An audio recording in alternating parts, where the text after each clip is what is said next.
But I will briefly introduce each of our speakers. Wendell Wallach will speak to us first.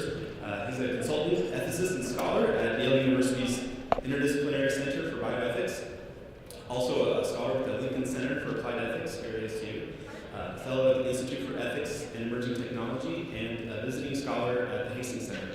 At Yale, Mr. Wallach has chaired the center's working research group in technology and ethics for about the past decade. Next we have Timothy Malloy, professor of law at UCLA School of Law and faculty director of UCLA's Sustainable Technology and Policy Program. He teaches in the area of environmental aspects of business transactions, regulatory lawyering, regulation of the business firm, environmental policy and politics, and contracts. His research focuses on environmental, chemical, and nanotechnology policy, regulatory policy, and organizational theory and decision analysis. Especially emphasizes the relationship between regulatory design and implementation and the structure of business organizations. He's also written extensively on risk governance and prevention-based regulation. After him, we have something of a last-minute substitute. Unfortunately, Susan Wolf was not able to join us, but to our joy, Lynn Fahey was able to fill in at the last minute. We really appreciate her efforts. She's a visiting scholar in the Science, Technology, and Environmental Policy program at the Hubert H. Humphrey School of Public Affairs at the University of Minnesota. She's also an adjunct associate professor of law at the University of Minnesota Law School, and her research focuses on the legal, societal, and ethical implications of emerging science and technologies, including nanotechnology. Her current research interests include the legal, ethical, and policy dimensions of synthetic biology, genetics, and human enhancement technologies. Finally, we have Gary Marchant, who is a Regents Professor of Law and Faculty Director of the Center for Law, Science, and Innovation at the Sandra Day O'Connor College of Law at ASU. He's also a Lincoln Professor of Emerging Technologies, Law and Ethics, and Senior Sustainability Scientist at the Global Institute of Sustainability. I'm going to take advantage of my position and say, I'll just add about Gary that he is, as many of you know, unbelievably prolific, both as a scholar and as an educator, incredibly insightful, energetic, thoughtful, generous, and I would say kind.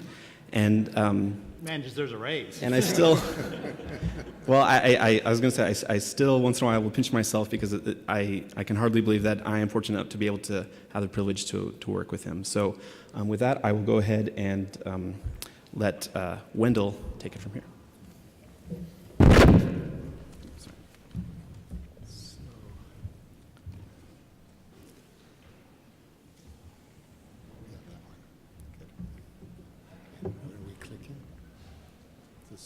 Just the lower clicker? Yep. Right there. This one. Great. Okay, thank you. So complexity isn't a four-letter word, but it usually gets treated like one. There's complex systems everywhere, and they're the primary reason why our world is so unpredictable. And I'm really just dealing with the raw 10,000-foot problem. Can they be managed? Can we even understand them well enough to manage them effectively? They seem to be all-pervasive and are a broad intersecting issue in so much of what we talk about here. There's a bit of, what shall I say, mysticism or theological overlay when you talk about complexity, particularly when you think of terms like emergence and how that's sort of a placeholder for cannot be explained with the scientific information available. And of course, when we deal with complexity, we're dealing with tremendous numbers of feedback loops in even simple complex systems, but certainly in complex systems such as the brain. And we don't really understand a great deal about what all those feedback loops are doing or how to manage them. We live in a world of systems within systems within systems. Many of you may remember at the close of last year's meeting, George Post gave a presentation that touched on a great deal of this material. And when he went into this interrelationship between so many different kinds of complex systems, his tone got rather pessimistic in terms of the unpredictability and the manageability of it. We've turned toward increasing reliance on ever more complex technical systems, particularly in managing infrastructures through information technologies. And as we move to more and more corporate mergers, economies of efficiency and scale get handled by more tightly coupling the components of the various corporations that get absorbed. So I think I sort of do fall a little bit into believing that we're flirting with the loss of any semblance of control over human destiny, not just because of complex systems. There's so many other factors we've talked about here. The acceleration of technological development, the pacing gap, the dilution of responsibility and turning toward more autonomous systems. In this talk, I'm going to very quickly go over 3 areas, and I'm going to speed it up a bit because I think we're trying to give people a chance to get out of here. So just a very brief introduction of the C words, then I'll talk about complexity and emerging tech, why complex systems fail, and then a few recommendations. The C words, complicated, complex, chaos. There's the old adage that most of you perhaps know, that baking a cake is easy, building a car is complicated, and raising a child is complex. And if you're courageous like our chair, Josh, over here, you have 5 children, so that's inviting chaos. I thought I was going to take a few minutes and go through a brief history of how we move toward a more systematized understanding of system theory, a more formal understanding of system theory, and more toward what is now sometimes referred to as the science of complex adaptive systems. But I'm actually going to jump over this section other than to flag that the assassins who killed Archduke Ferdinand and his wife in Sarajevo in 1914, they had really local goals. They just wanted to separate Serbia from the Austro-Hungarian Empire, had no grandiose schemes of starting World War I, but that's continued to be the classic example of how complex systems can fail. When we talk about complex adaptive systems, their behavior is unpredictable. We talk about the coupling between the individual components, the individual elements of the system. There are tipping points that can alter the structure of the system, and they may self-organize after the tipping points, and of course the ever-present emergent properties that can't be explained by turning to what we know about the individual components. Their behavior can give rise to large events. They're poorly understood, difficult, perhaps impossible to manage, to fully manage.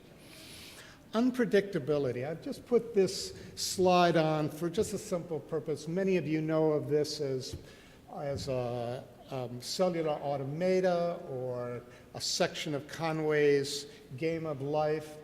And the basic idea here is that when you're even talking about some very simple pattern unfolding move by move according to some algorithm, you cannot predict what it's going to look like even 3, 5, 10 moves down the scale without actually running the algorithm. So when we talk about mathematical formulas, you know the result by doing the calculations, but when we talk about algorithmic activity, even simple algorithms, it's hard to predict their unfoldment without actually running the algorithm. The large events that can arise from the activity of complex systems, when we talk about chaotic systems, there's the well-known butterfly effect, which is largely about how, depending upon the initial conditions, even a simple act like a butterfly flapping its wings in Mexico could give rise to a tornado in Texas. Now, those initial conditions have to be pretty exacting for that to occur, but that's one way in which a small action can lead to a major effect. And when we talk about complex adaptive systems, the term used is a tipping point, referring to when just a minor change or a minor addition to the system or a minor perturbation could force the whole system to self-reorganize. So when you think about a pile of sand and you drop an additional sand on it, there's a point at which it will collapse and reorganize. When you think about epidemics or the spread of rumors, it often doesn't take a large number of additional people for suddenly that rumor or that epidemic to spread to a great number of people. So let me now turn quickly to complexity and the emerging technologies. We are, with many of our emerging technologies, talking about interventions in pre-existing complex systems. So this morning we had a great example of that with the discussion of geoengineering and how that might intervene with climate. But many of the other technologies we talk about will intervene with gene expression or with the brain, very complex systems, and we cannot necessarily predict what all those effects will be. This leads to a broader problem, which is that here's a list of some of the emerging technologies that we are making some significant strides into, and yet there are highly speculative projections about where each of these may lead. And the complexity of the various challenges will probably thwart easy progress to more of these speculative ends. In fact, I think there'll be significant thwarting of progress towards some of the more speculative ends, and that plays into this whole issue for us in governance again. What's hype? What's reality? What can really be achieved? When should we be addressing some of the more serious concerns being raised? When will we have passed a threshold that make some of the more dramatic and fearful changes or technological singularities or gray goose or things like that something worthy of any consideration at all? There are 5 reasons, or at least I'm giving a list of 5 reasons why complex systems fail. The first one is incompetence or wrongdoing, and perhaps that's the greatest reason why complex systems fail. So when you talk about Chernobyl or when you talk about the BP oil spill, clearly incompetence and wrongdoing had a lot to do with those failures. Then there's design flaws or vulnerabilities. So the internet is very robust. If our individual systems fail, that doesn't bring down the internet, but it certainly has plenty of vulnerabilities, and we all experience those in many different ways, particularly in security issues and now issues of cyber warfare. For every vulnerability, there's usually an exploiter of a vulnerability. Charles Perrow, studying failures of systems, coined a new term that he called normal accidents. And what he meant by a normal accident was an accident when nobody did anything wrong, and yet the system nevertheless failed. And his number one example of that, or the best example he points to, is the failure of 3 Mile Island. The meltdown at 3 Mile Island occurred because 3 different components failed at basically the same time. And while there were plans for the failure of any one of those individual components, there was no plan to handle the failure of those 3 components. Furthermore, it's hard to say whether any engineers could have planned for those simultaneous 3 components, because you would have had to look at all the other combinations of components too and looked at what might be the effects of their failure. And when you start doing the math, you realize that you're talking soon about as many combinations of sands there are on the beaches of the earth. So those are normal accidents. Then there's underestimating the risks and failure to plan for low probability events. We humans are very poor at recognizing low probabilities or planning for low probability events. We tend to dismiss them. So if you flipped a coin 5 times and it's come up heads 5 times, most people will guess, not everybody, but most people will guess that even though flips are 50-50, that the next flip will be a tail. But in actual fact, long sequences happen much more commonly than we recognize. In fact, if you flip a coin 1,024 times, you're probably going to come up with one sequence of 10 heads. That's the average for that occurrence, and yet that's not really how our normal calculations work. But now, think of a computer that, let me step back for a minute. That flipping a coin 1,024 times, that would take any of us a few hours to do. But think of a computer that flips its representational coin once every millisecond. Well, it's flipped a coin with a series of 10 heads roughly once every second.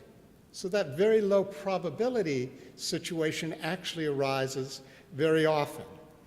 And when you begin to think about systems like the Large Hadron Collider, in which there were quadrillions of collisions of particles being registered each year, or you think about computers exercising trades on world markets, or you think about synaptic connections or various forms of gene expressions, we are talking about astronomically large numbers in which there will be some failures, some low probability occurrences that happen actually quite often, even though we look at them as low probability.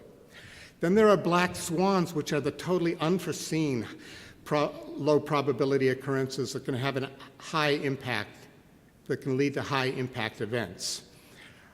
Perhaps after the fact, we recognize some black swans, some issues that need to be attended to so we don't have future failures. But as Nassim Taleb points out, we've just turned a black swan into a gray swan. There'll be plenty more black swans out there for us to be challenged by. The basic issue here is that there is a trade-off between robustness on some dimensions and fragility on others. And nearly all systems are created to be robust in some sense. The internet does not come down, but fragile in these other dimensions. And because of that, you get these low probability occurrences that often happen in secondary or tertiary ways, secondary or tertiary systems, not necessarily upon what has been focused when the engineers have designed the system. David Woods and Eric Hollnagel point to an accident that happened in a joint cognitive system, a system with both mechanical and human participants. In December 6th of 1999, it was a Global Hawk UAV running off a runway and causing $5.3 million of damage. Now, the basic problem happened because there was confusion with the operators in terms of what was happening and what the system was trying to do. And of course, when that happens, the operators are the ones who get blamed because they're supposed to be the resilient elements. The mechanical systems are brittle, and recommendations come down such as increase the autonomy of the mechanical systems. Unfortunately, that's a good example of how you exacerbate the problem. You exacerbate the problem because now the humans who are expected to be the resilient or adaptive components have to do even more thinking to understand how the computational system is going to operate, because it's now operating in much more complex circumstances. So again, it's a failed way of proceeding. Malcolm Gladwell, the popular writer, reviewed some of the reports on why 3 Mile Island had occurred and why the Challenger disaster had occurred, and he comes up with a rather pessimistic conclusion that we have constructed a world in which the potential for high-tech catastrophe is embedded in the fabric of day-to-day life. And then there's the big one, multiple crises. Technologies are entangled with the environment, with the economy, both as solution and as problem. And the worst case scenario is a concatenation of multiple crises occurring in different quarters at the same time that overwhelm our disaster management mechanisms and lead to what Jürgen Habermas called a legitimation crisis, a collapse of institutions or faith in governance. Now in America, we've traditionally dealt with this by voting out one party and voting in the other. But in the present circumstances, we may be moving dangerously close to a lack of faith in governance, particularly when our governance system will stagnate due to one party or the other. Managing complex adaptive systems. Are there inherent and perhaps inevitable problems?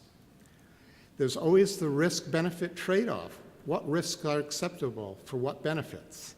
And should we be planning for failures?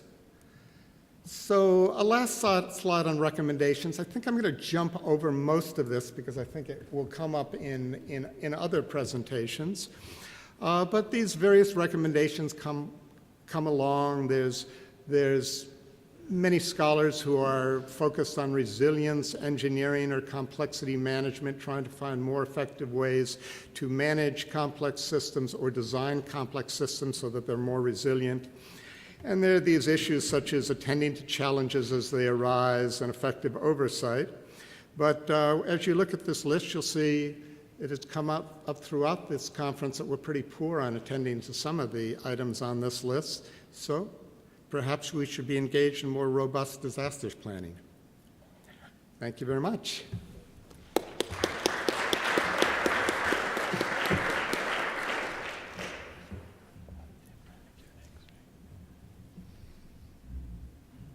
How will we find the other presentations?